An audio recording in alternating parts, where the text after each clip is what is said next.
अस्सलाम वालेकुम वरहमतुल्लाहि वबरकातुहू।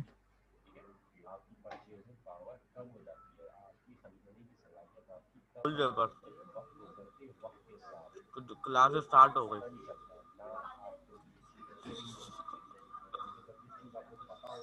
So भाई बिस्मिल्लाहिर्रहमानिर्रहीम। Starting lecture with the name of Allah subhanahu wa ta'ala। हमारा पहला हमारा तरबियत का मौजू जो कराए मुस्लिम है वो चल रहा था। उसमें लोगों को तकलीफ से बचाने की फजीलत और अहमियत क्या हमने डिस्कस की थी अभी तक?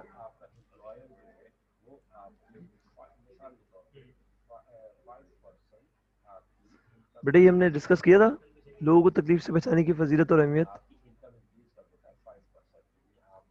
हेलो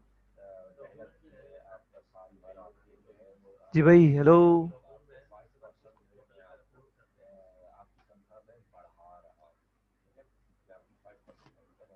हाँ भाई,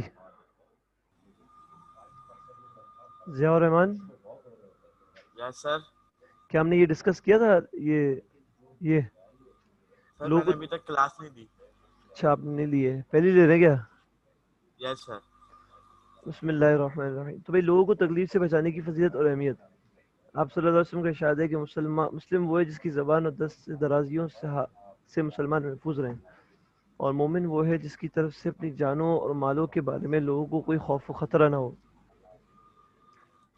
सही। आप सल्लल्लाहु अलैहि वसल्लम का इरशाद है मुस्लिम वो है जिसकी ज़बान और दस्त से दराजियों यानी हाथ की तकलीफ़ों से दूसरे मुसलमान महफूज रहें, और मोमिन वो है जिसकी तरफ से अपनी जानों और मालों के बारे में लोगों को कोई खौफ व खतरा ना हो।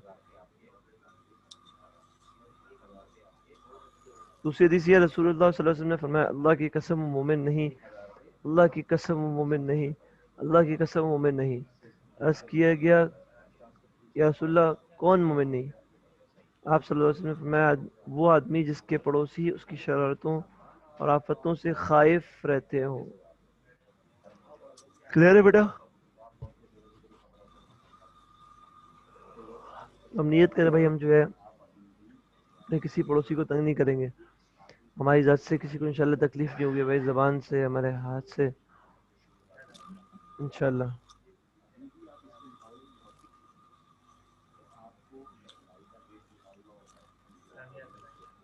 ठीक है जी। अब हम आते हैं अपने जो है वो प्रेजेंटेशन पे, वीडियो पे।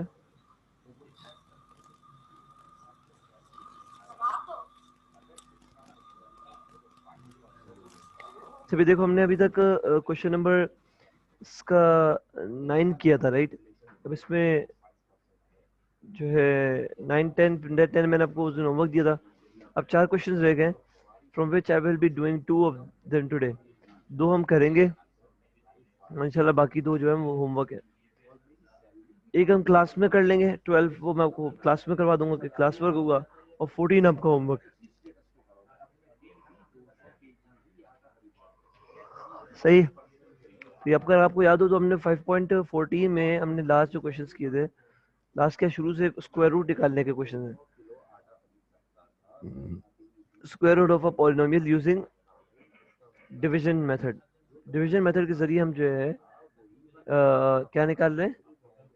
अभी क्या निकाल रहे हैं? हेलो भाई, सब सुन रहे हैं? सो रहे हैं?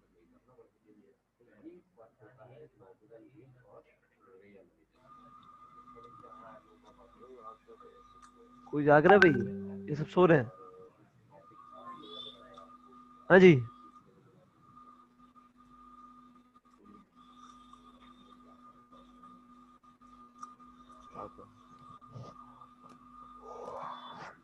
अभी सो रहे हैं, जाग रहे हैं? भाई सब अपने माइंड अनम्यूट कर दें।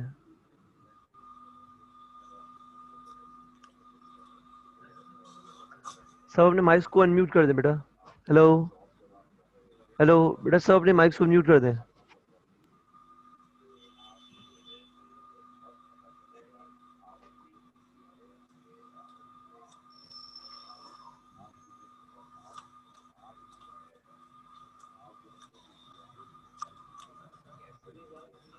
अच्छा जी। तो हमने डिस्कस किया था लास्ट क्लास में क्वेश्चन नंबर 9 जिसमें हम स्क्वायर रूट निकाल रहे थे, ठीक है। उसमें था कि what should be added to the expression to make it a perfect square, सही है। इसमें भी हम लोग स्क्वायर रूट ही निकालेंगे क्वेश्चन नंबर 11 और 13 में, लेकिन सवाल थोड़े चेंज है। अगर आप इसको नोटिस करो तो क्वेश्चन नंबर 11 में वो कह रहा है for what value of p 4a4 plus 4a minus 3a square minus pa plus 1 will be perfect square। तो परफेक्ट स्क्वायर कब होता है? हाँ भाई, परफेक्ट स्क्वायर कब होता है?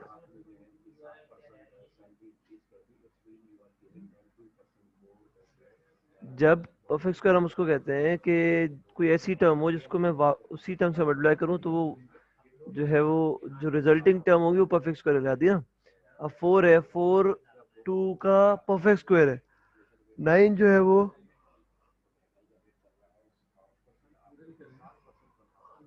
3 का परफेक्ट स्क्वायर है।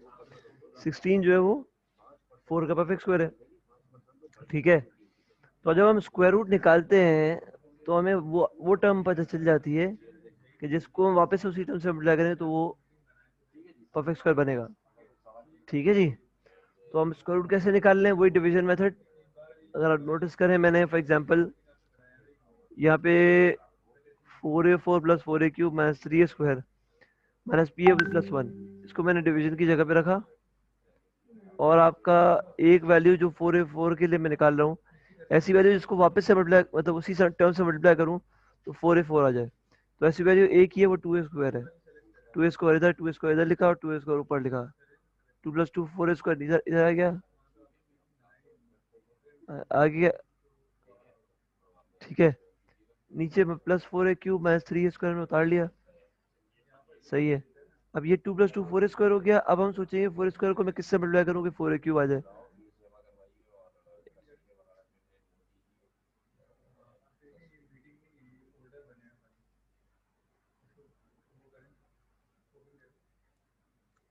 जी कौन? जियाउर रहमान बेटा, आप उठा रहे थे।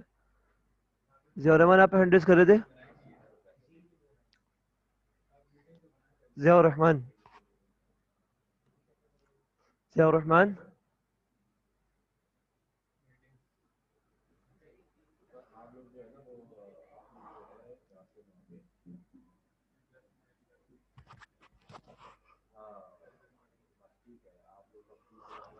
Ziaur Rahman.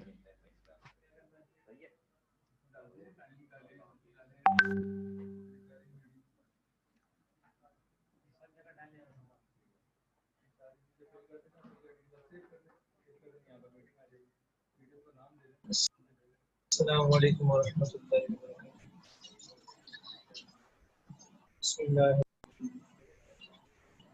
For home. So today we are continuing the exercise 5.40. We were left with just 4 questions, and inshallah we will finish it today, so that our fifth chapter will be complete. So if you remember, in the last class we discussed square root of polynomials using division method, right? We did a simple question, and following that we did a problem, which is right now shown here, question number 9. The two questions which we will be discussing today are similar to this question. There's a very slight change. If you see, you will experience that too. What was the question we asked here? What should be added to the expression to make it a perfect square? Right? Now see the question which we will be doing today. Question number 11. For what value of p expression will be perfect square? There's a narration of just a variable, and the examiner is asking that what should the value of that variable be in order to be in order for that expression to be a perfect square, right?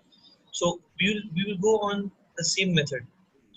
Yes, we will be doing the same method which we did in the last class. If you remember, I told you that when we are taking out square root by division method,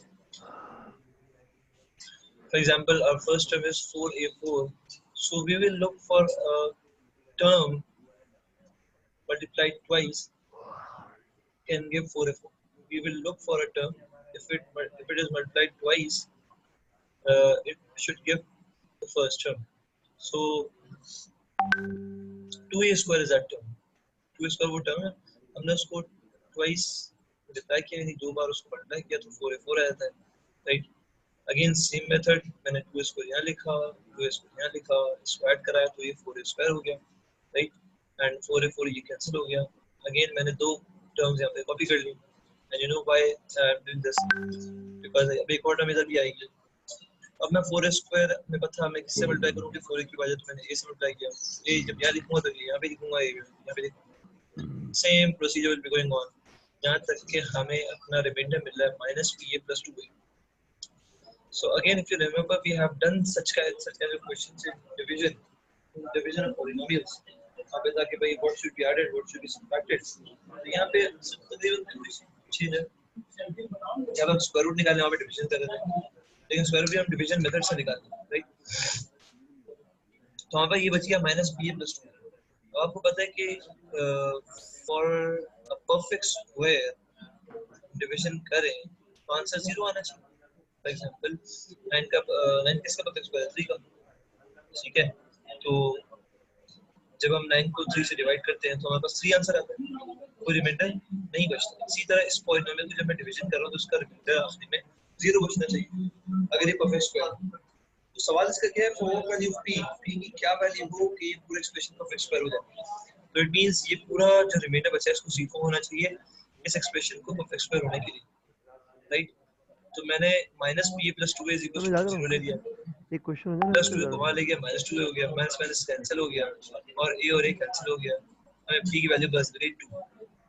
यहाँ पे रख के check कर लो, या -2 हो जाएगा, p की जगह 2 रखोगे तो यहाँ -2 हो जाएगा, -2 plus 2 अगेन 0 हो जाएगा. तो एविडेंस भी मैंने आपको बता दिया, बहुत सिंपल सा. इस क्वेश्चन में किसी को इशू है तो हम उसको डिस्कस कर लें.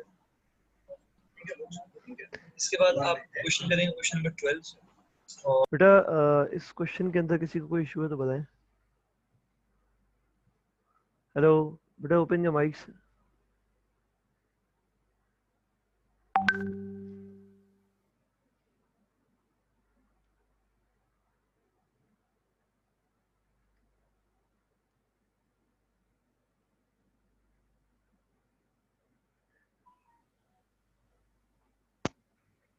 हेलो जी, फहद.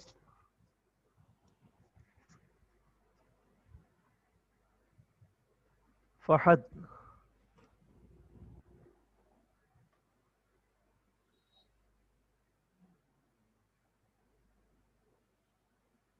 जिसका माइक नहीं है वो छोड़ दें. बाकी बेटा जिसे दावर का प्रॉब्लम है, बाकी जिनके प्रॉब्लम्स नहीं है बेटा वो माइक ओपन कर लें. और कोई सवाल है इस क्वेश्चन में, इस प्रॉब्लम में, वो पूछ लें. जी अहमद सिद्दीक. अहमद बेटा जी कोई मसला है इस क्वेश्चन में या समझ में आ गया? यस सर, समझ में आ गया. तो मतलब तो आप ऐसा करें, आप सब जो है ना वो इसके बाद वाला क्वेश्चन इसके बाद कीजिएगा, ठीक है? मैं इसके बाद वाला क्वेश्चन एक्सप्लेन कर रहा हूँ, उसके बाद जूम की क्लास हो सकता है एंड हो जाए ना, जो उसकी लिमिट है. तो उसके बाद आप जो है ना 12 और 14 वो कीजिएगा, ठीक है? आप लोग सब जो है क्वेश्चन नंबर 12 और 14 कीजिएगा. अब ये क्वेश्चन नंबर 13 समझ लें, इसमें कोई इशू तो मैं वो समझा देता हूँ. और फिर हम 13 डिस्कस करें, राइट? अच्छा जी,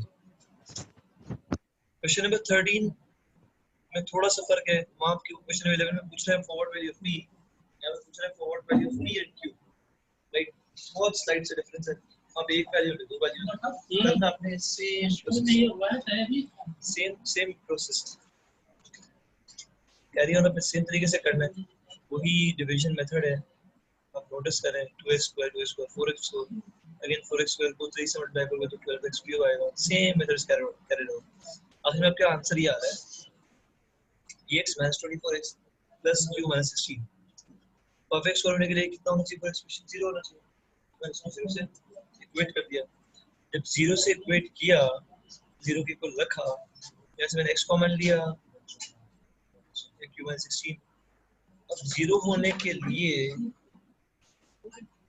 अगर ये शर्त क्या होगी कि p माइनस 24 जीरो हो जाए, क्योंकि ये पूरा एक्सप्रेशन जीरो हो जाएगा तो ये जीरो हो जाएगा, और q माइनस 16 जीरो हो जाएगा, ये दोनों एक्सप्रेशन जीरो होंगे तो आंसर का जीरो आएगा।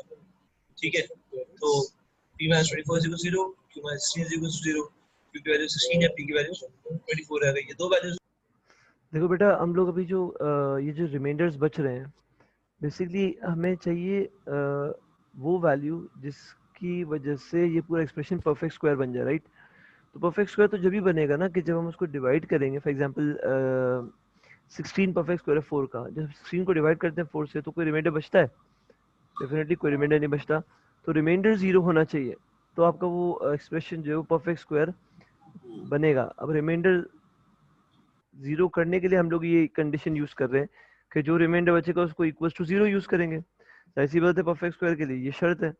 ठीक है, हमने इधर भी ये किया, लास्ट क्वेश्चन जो हमने फर्स्ट क्वेश्चन नंबर 9 किया उसमें भी ये किया, क्वेश्चन नंबर 13 में भी आपके पास पी ओ क्यू की वैल्यूज निकालनी है तो हम रिमाइंडर को जीरो ही करेंगे, प्लेस करेंगे, फिर उसके बाद पी ओ क्यू की वैल्यूज निकालेंगे। ठीक है, इस कंडीशन को यूज करते हुए। तो अभी भी बेटा किसी को कोई मसला हो इन दो क्वेश्चन में या इस एक्सरसाइज में तो यू कैन आस्क फॉर मी।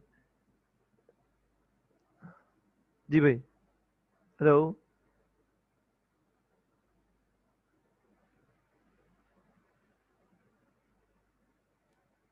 हाँ भाई, किसी को कोई बात पूछनी है इसमें बेटा फर्दर?